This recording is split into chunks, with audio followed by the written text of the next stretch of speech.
Selamat mendengarkan podcast ini. Saya mengajak saudara-saudara sekalian untuk membawa hidup kita ini kepada simplicity, kesederhanaan, kesimpelan hidup, simple. Tidak kompleks, tidak rumit, saudaraku.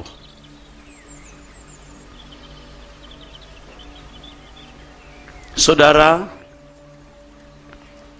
inilah yang akan membawa kita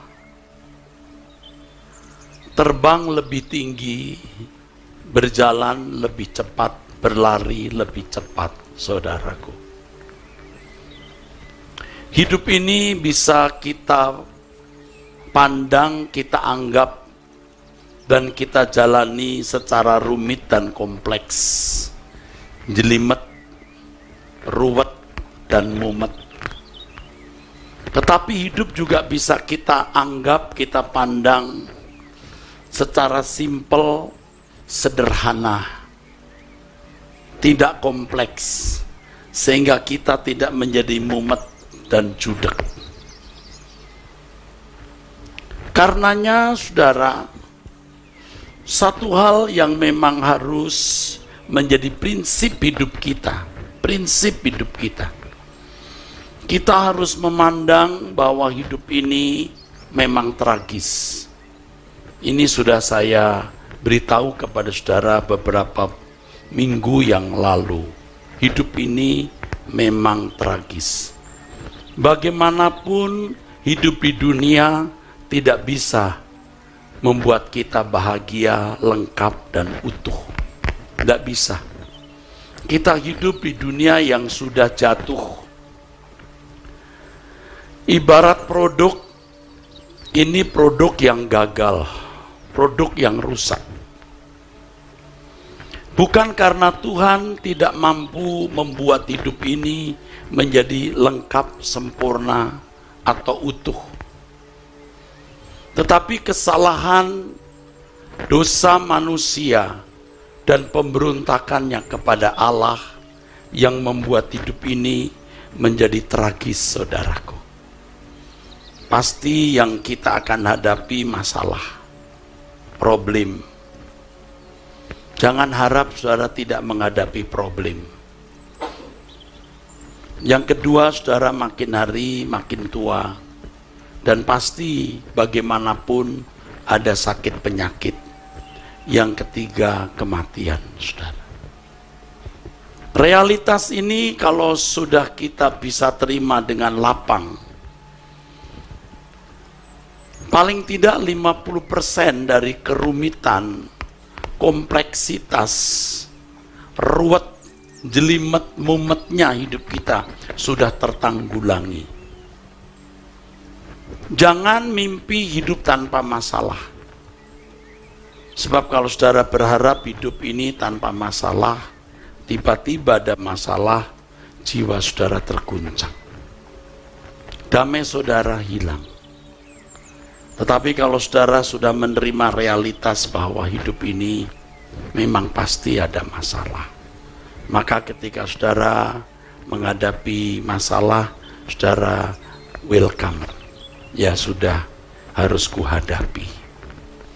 Dan kita percaya firman Tuhan, Tuhan tidak pernah meninggalkan kita. Amin.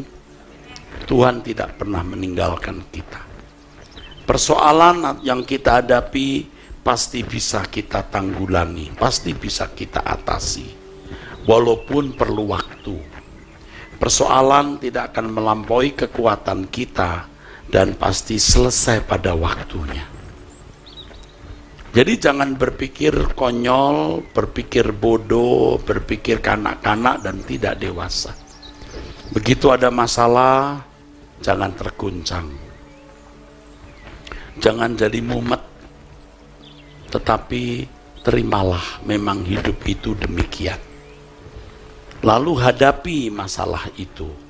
Pasti kita bisa tanggulangi. Pasti tidak melampaui kekuatan kita. pasti selesai pada waktunya, pasti. Dan ingat bahwa masalah hidup itu membuat kita menjadi dewasa. Pasti ada hal di dalam kekurangan kita yang Tuhan mau perbaiki lewat masalah itu. Dan paling tidak, masalah itu akan membuat kita mengingat dunia bukan rumah kita, supaya kita bisa memindahkan hati kita di kerajaan surga. Dengar nasihat ini dan turutilah. Jangan konyol, bodoh, kekanak-kanakan, tidak dewasa. Ada masalah, kaget, terguncang, mumet, judek. Saudara khawatir, takut masalah itu akan menenggelamkan hidupmu, nanti jadi celaka dan lain-lain. Saudara tidak menghormati Tuhan. Saudara meremehkan dan melecehkan Tuhan. Dia berjanji setia menyertai kita. Pencobaan tidak melampaui kekuatan kita, pasti selesai pada waktunya. Ingat itu. Dan persoalan itu mendewasakan kita. Ya, supaya kita mempersiapkan diri menjadi anggota keluarga kerajaan Allah. Supaya kita layak menjadi umat Allah, saudaraku. Supaya kita tidak lupa bahwa dunia bukan rumah kita. Masalah mesti ada. Karena firman Tuhan mengatakan dalam Matius pasal 6 ayat 32 ya, 33 bahwa setiap hari selalu ada masalahnya. Maka cari dulu kerajaan Allah. Saudara mau dengar? Saudara mau menuruti? Lakukan itu, saudaraku, lakukan itu. Tadi saya duduk di kursi itu, saya berpikir saya sudah makin tua. Pak Apau juga makin tua. Sudah berapa umur Pak Apau? Sudah berapa usianya sekarang? Hah?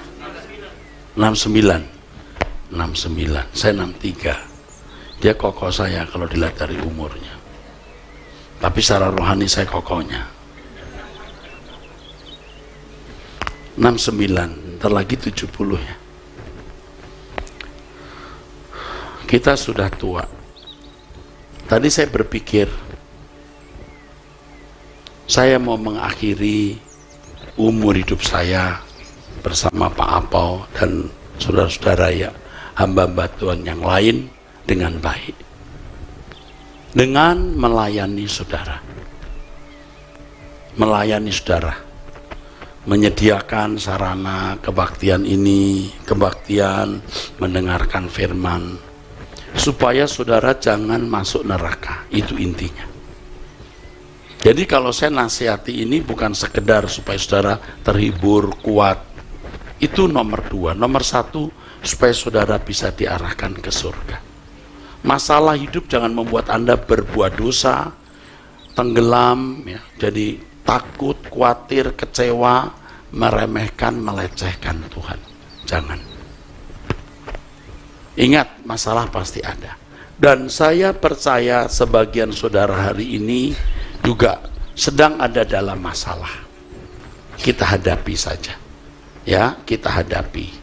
Tentu kita harus berpikir bagaimana menyelesaikan masalah ini.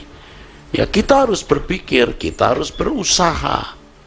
Tentu kita juga berdoa minta pertimbangan Tuhan, pertolongan Tuhan, ya. Saudara harus memperhatikan yang tadi saya katakan. Kita mau menjadikan hidup kita simple, sederhana. Ini bukan miskin ya, sederhana di sini bukan miskin ya. Saudara kaya bagaimanapun tetap harus simple, simplicity, hidupnya simple. Kita harus memandang masalah dengan cara pandang yang benar, supaya kita tidak ya jelimet, mumet, ya, jadi kompleksitas hidup kita, kompleks ya, kompleksitasnya tinggi. Kalau saudara memandang bahwa memang masalah harus dihadapi. Saudara, jadi simpel. Contoh sederhana. Ada orang-orang yang tidak pernah mau cek darah. Mau gimana pun tidak mau. Hanya karena takut satu hal, jarum. Jarum. Hanya karena takut jarum. Sehingga tidak pernah memeriksa keadaan tubuhnya, gula darahnya, kolesterolnya, asam urat, ya, terus dan lain sebagainya. Apakah ada unsur kanker di dalam dirinya, itu semua bisa dicek lewat darah. Tapi karena takut jarum, dia tidak pernah periksa. Bahaya loh. Nanti setelah waktu periksa tiba-tiba kanker sudah menyebar seluruh tubuh. Ternyata ada serosis, ya, pengerasan hati. Ternyata ada fatty liver, livernya dibungkus lemak. Bisa tidak tertolong, saudara. Saya pernah cerita di sini, saya ingat sekali. Ketika saya membesuk orang sakit, dokter-dokter sedang kumpul di situ. Ini di luar Indonesia, ya saudara. Mereka sedang bercakap-cakap dalam bahasa Inggris. Lalu kira-kira dokter berkata begini, kalau penyakit ini sudah diketahui 20 tahun yang lalu, 20 tahun yang lalu sudah ada gejala, dia bisa diselamatkan. Tetapi karena tidak ditanggulangi, tidak ada harapan, meninggal dia. Dan memang meninggal. Kalau saudara tidak takut suntik, ya memang harus disuntik, ya harus sakit. Sehingga kita berpikirnya tidak jelimet, tidak mumet. Belum periksa darah, sudah mumet. Tahu maksudnya? Sudah mumet dia. Tapi kalau orang tahu bahwa memang harus disakiti, dan sebenarnya tidak sakit-sakit sekali kok, ya, lebih sakit gigi, lebih jauh sakit bisul. Ini cuman cip, udah.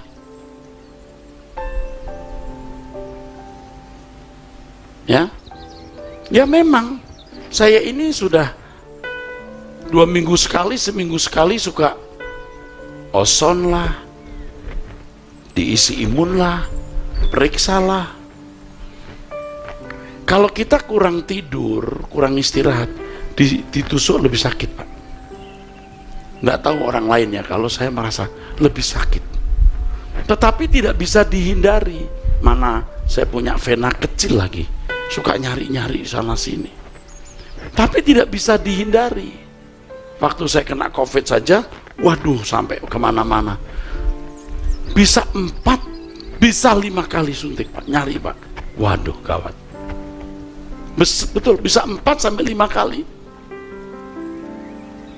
Lebih ngeri ditusuk, udah keluar terus berhenti, cabut lagi. Sudah tusuk, enggak tahu kenapa meleset, digoyang-goyang.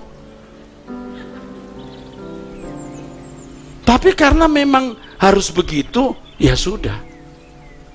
Apalagi kalau di Singapura, ya, check up ya, itu pengalaman, saudara. Suster Singapura itu kalau nusuk nggak pakai perasaan. Orang Indonesia begini, maaf ya Pak, maaf. Di sana nggak pakai maaf, kamu, hayya, sini, gitu loh. Cus, tapi kena. Kalau di sini maaf ya Pak, maaf ya Pak, aduh, maaf ya Pak, maaf nggak kena. Maaf tapi nggak kena. Ini serius. Karena dia ragu-ragu, jadi akhirnya nggak kena. Kita pun jadi takut, venanya jadi sembunyi. Kalau takut jadi sembunyi dia. Wah, tapi kita mau buat itu simple, nggak usah jadi kompleks, ya udah, cus. Nah, karena saya sudah tahu kebiasaan di Singapura begitu, Kan saya check up di Singapura, lalu apa-apa gitu. Saya udah begini langsung saya tahan aja. Supaya jangan sembunyi vena saya. Seperti saya sodorin gitu. Cus, ya udah.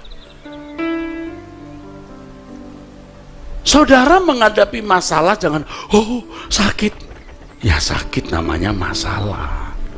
Tapi jangan membuat Anda jadi stres, jadi jelimet, jadi kompleks.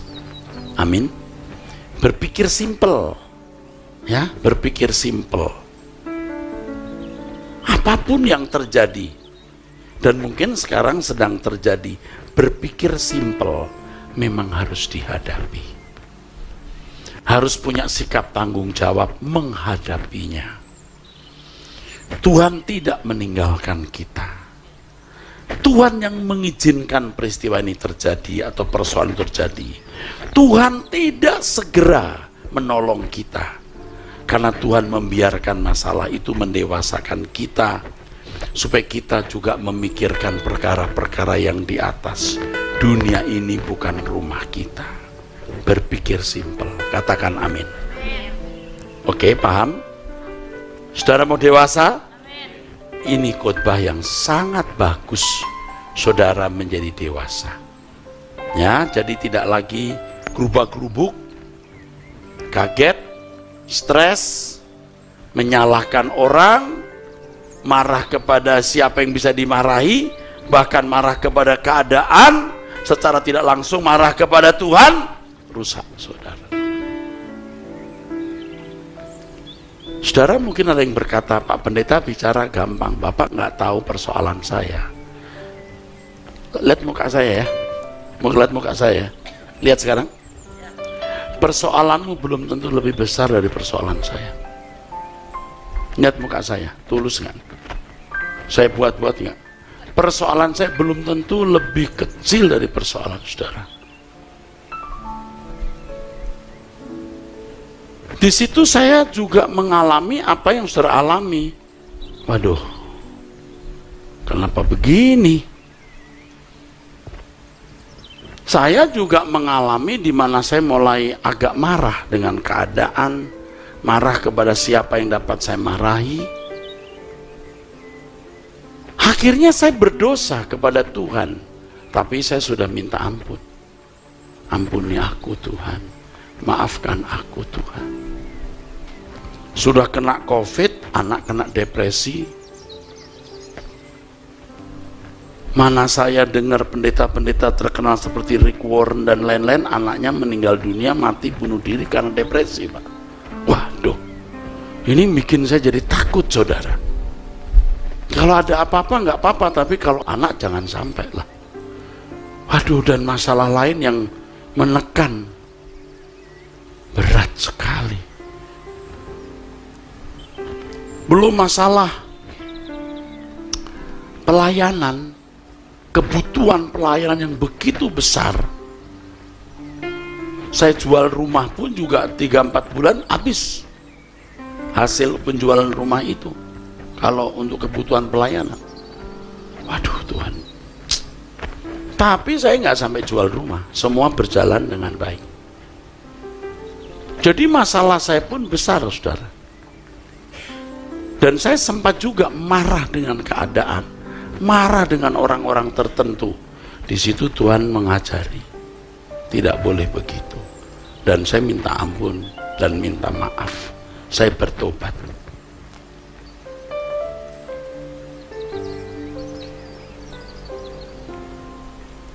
Saya bisa membagi ini kepada saudara, supaya saudara berpikir simpel.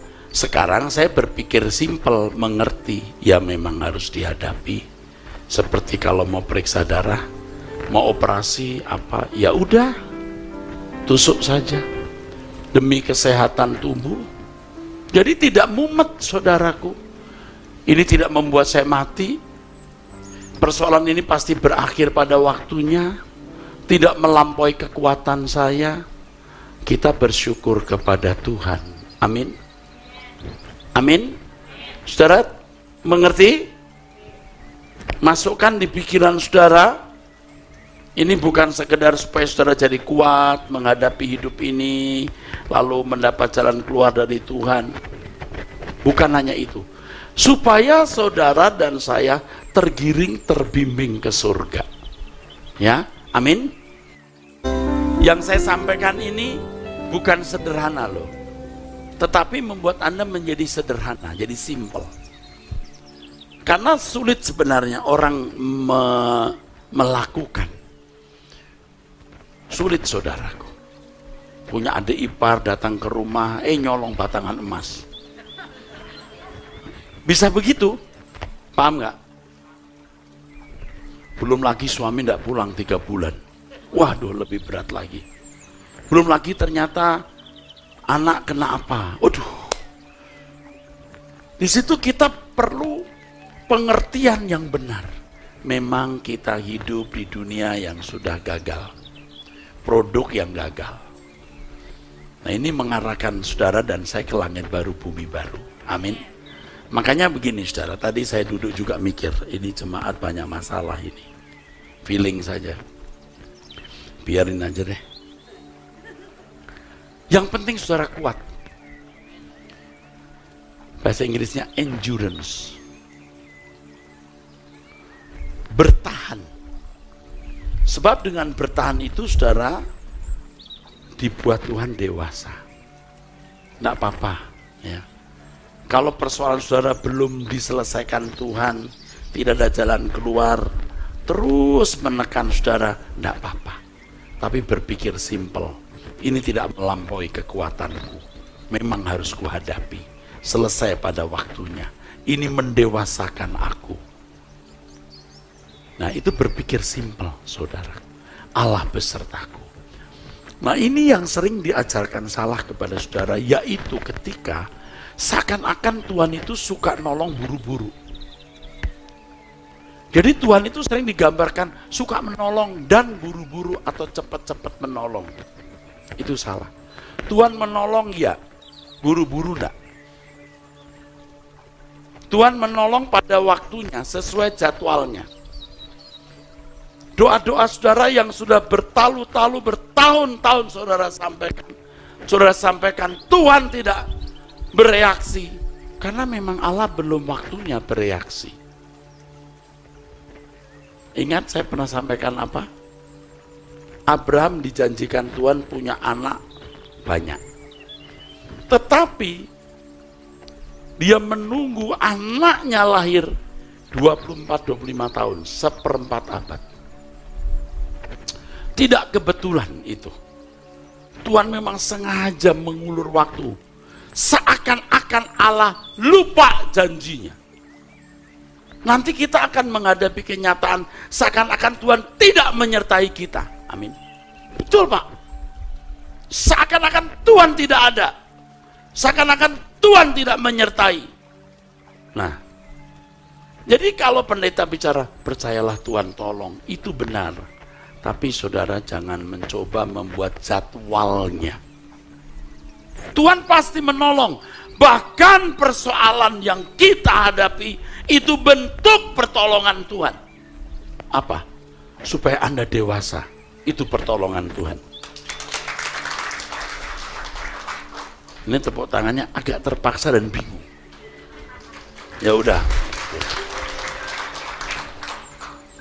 Jadi saudara kalau sudah mendengar ini, saudara jadi lebih tahan, lebih kokoh, lebih endurance, lebih bertahan, lebih kokoh. Jadi sekarang saudara masih ada persoalan yang belum selesai. Mau berkata Tuhan tidak ada, tidak berani. Mau berkata Tuhan ada, kenyataannya Tuhan seperti tidak ada. Mau berkata Tuhan tidak peduli, tidak berani. Bilang Tuhan peduli, nyatanya Tuhan tidak peduli. Ini realitas hidup. Dan saya menyampaikan kebenaran dalam kejujuran. Seperti yang saya alami. Saya alami. Bukan kata orang, bukan teori. Saya alami. Yusuf dijanjikan Tuhan akan menjadi seorang penguasa. Coba lihat jalannya Yusuf. nyaris dibunuh. Masuk ke sumur, dibuang. Jadi budak. Bukanlah jadi budak, dituduh memperkosa nyonyanya. Nyonyanya itu pejabat keamanan Potifar. Masuk penjara. Tutup buku. Tutup buku. Habis nasibnya, selesai. Dah. Tapi justru itulah awal dari buku yang dibuka. Sejarah hidup yang baru. Allah itu luar biasa.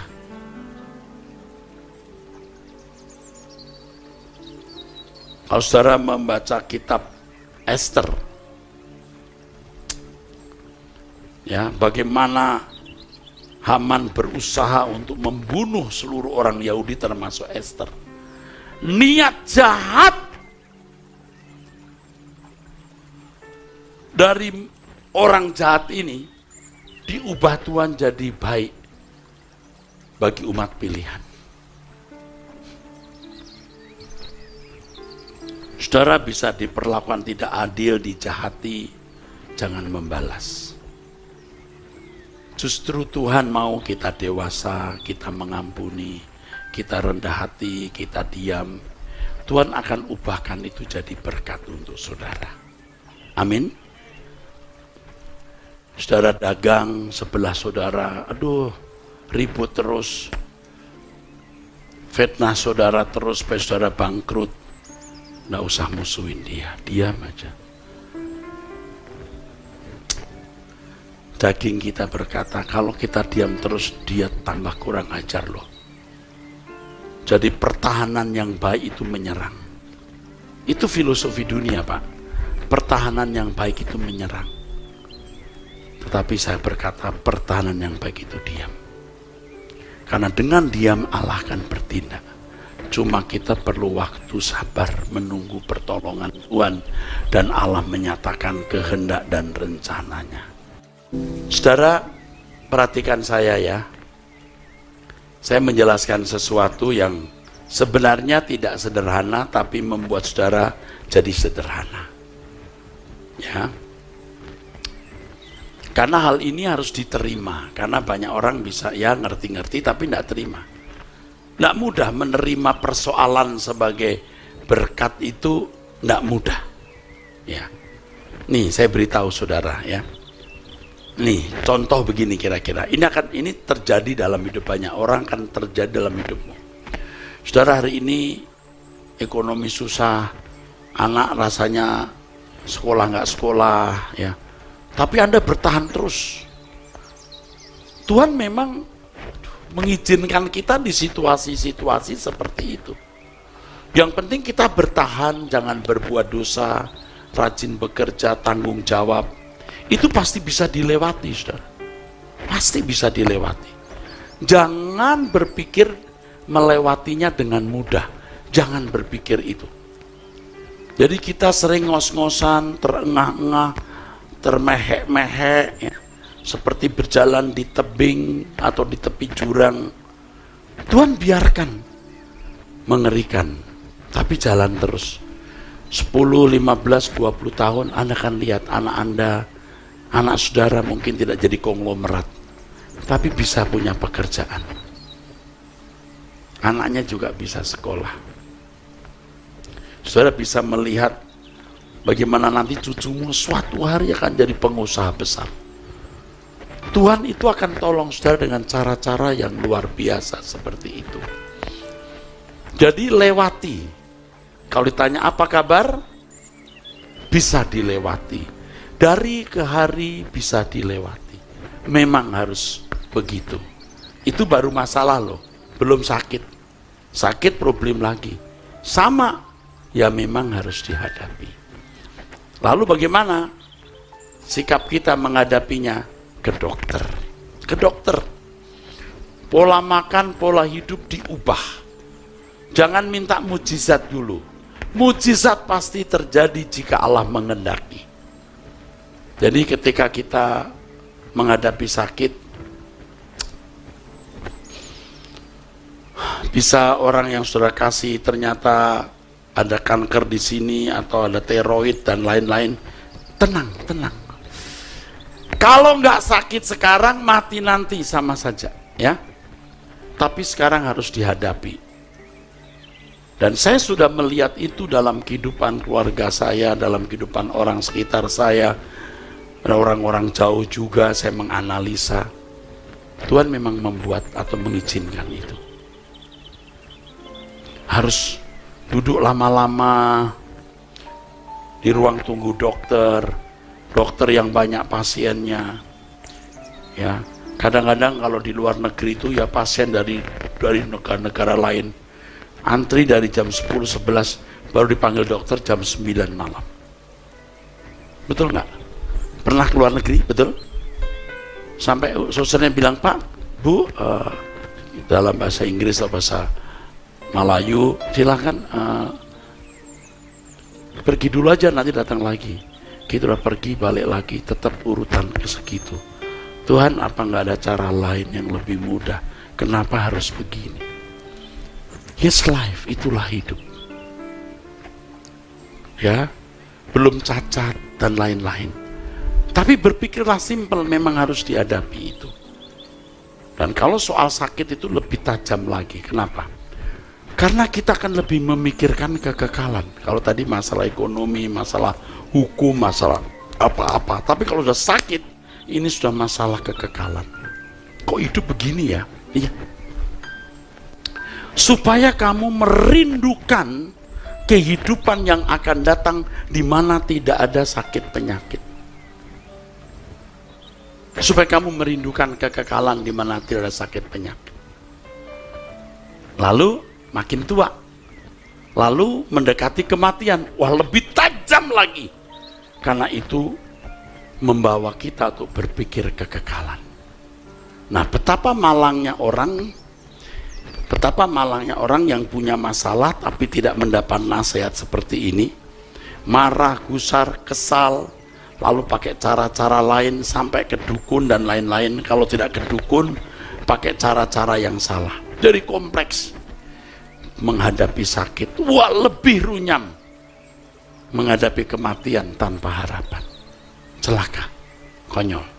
Ada yang lebih dari itu, saudara. Ada yang lebih tragis dari ini. Apa? Tidak punya masalah, tidak pernah sakit, sehat, terhormat. Teruskan sendiri. Amin. Itu lebih tragis. Tadi saya katakan tragis, celaka. Orang yang tidak mendengar pengertian ini, punya masalah, mumet, judek, uring-uringan, menyalahkan orang, menyalahkan Tuhan. Jadi stres, depresi, frustasi, sakit, apalagi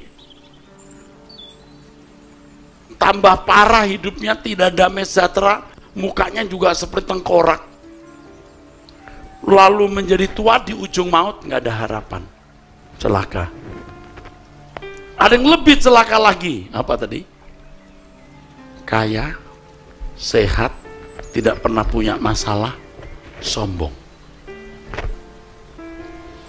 Saudara lihat orang-orang yang tidak punya masalah, kaya, relasinya pejabat tinggi, dia tidak takut orang, kalau perlu dia cari musuh untuk menunjukkan kekuatannya. Itu persoalan orang-orang kaya yang tidak bertobat. Dia bisa bayar polisi dibayar. Salah sedikit pun polisi dibayar. Nggak semua polisi begitu, ada polisi yang begitu. Salah sedikit obok-obok, nggak ada masalah mestinya. Ini bukan masalah, kasih duit panggil. Siapa yang berani tidak datang? Ayo panggil lagi besok, datang jam 10, tunggu ya, ajak ngomong, tunggu lagi ya, 1:30 pagi suruh baru pulang. Nyolong apa kok sampai 1:30 pagi pulang? Sudah bilang, Pak saya capek Pak, tetap aja. Pak dari pagi saya di sini, Bapak ngadepin saya begini. Tentu tidak semua polisi begitu. Di dunia ini selalu ada polisi yang bisa dibayar. Di dunia ini punya duit orang kaya, dia bisa cari musuh, mau tunjukin kekuatan dia, biar tahu rasa dia. Tuh lihat tak? Wah itu mengerikan. Sehat lagi, banyak duit lagi, makin banyak lagi. Ngeri itu. Biar jemaat Gajah Mada nggak punya duit banyak, tapi hidup. Biar nggak punya relasi pejabat, tetapi kita tidak menyakiti orang. Amin. Anda berjalan dengan Tuhan dalam kesederhanaan, karena kita dipersiapkan untuk memasuki langit baru dan bumi baru. Saya percaya hari ini ada orang-orang yang harus minta ampun, karena saudara mengeluh, saudara meremehkan Tuhan, melecehkan Tuhan, seakan-akan Tuhan tidak menyertaimu. Engkau khawatir, engkau takut, engkau cemas, dan itu membuat engkau tidak bisa memuliakan Tuhan. Kalau Tuhan menyertai kita dengan para malaikat-malaikatnya, kita tidak perlu khawatir. Nyatanya Tuhan nggak tolong, memang dibuat begitu, simple lah berpikir. Amin. Memang dibuat begitu, nggak ditolong-tolong, tapi pasti ditolong pada waktunya. Jadi saudara tidak bersungut-sungut atau tidak marah-marah lagi. Saya berharap mulai saat ini saudara tidak berpikir salah, berpikir simple. Saya khotbah, saya juga mengkhotbahi diri saya. Hal ini juga saya alami. Jangan pikir saudara pikir saya tidak mengalami. Saya mengalaminya. Justru saya mengalaminya. Saya belajar ini. Buktikan Allah itu hidup. Kalau engkau ditindas mertua, ditindas menantu atau suami atau pasangan hidupmu, menang-menang, kamu berserah. Saudara lihat kemuliaan Allah akan dinyatakan nanti. Pasti Tuhan akan tolong. Beri tepuk tangan. Jadi saudara jangan bersungut-sungut. Berpikir simple. Memang hidup begitu. Tujuanku kerajaan surga. Saudara nangkep yang saya khotbahkan? Saya harap mulai saya khotbah ini, selesai khotbah ini, hidup saudara nggak ruwet. Tahu nggak yang paling membuat ruwet? Dosa. Kalau saudara berbuat dosa, itu sudah jadi ruwet-ruwet hidupmu.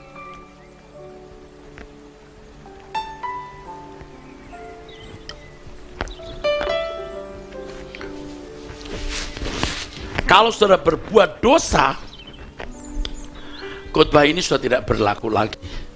Hidupmu rusak. Harus hidup suci. Harus tidak bercacat, tidak bercelah.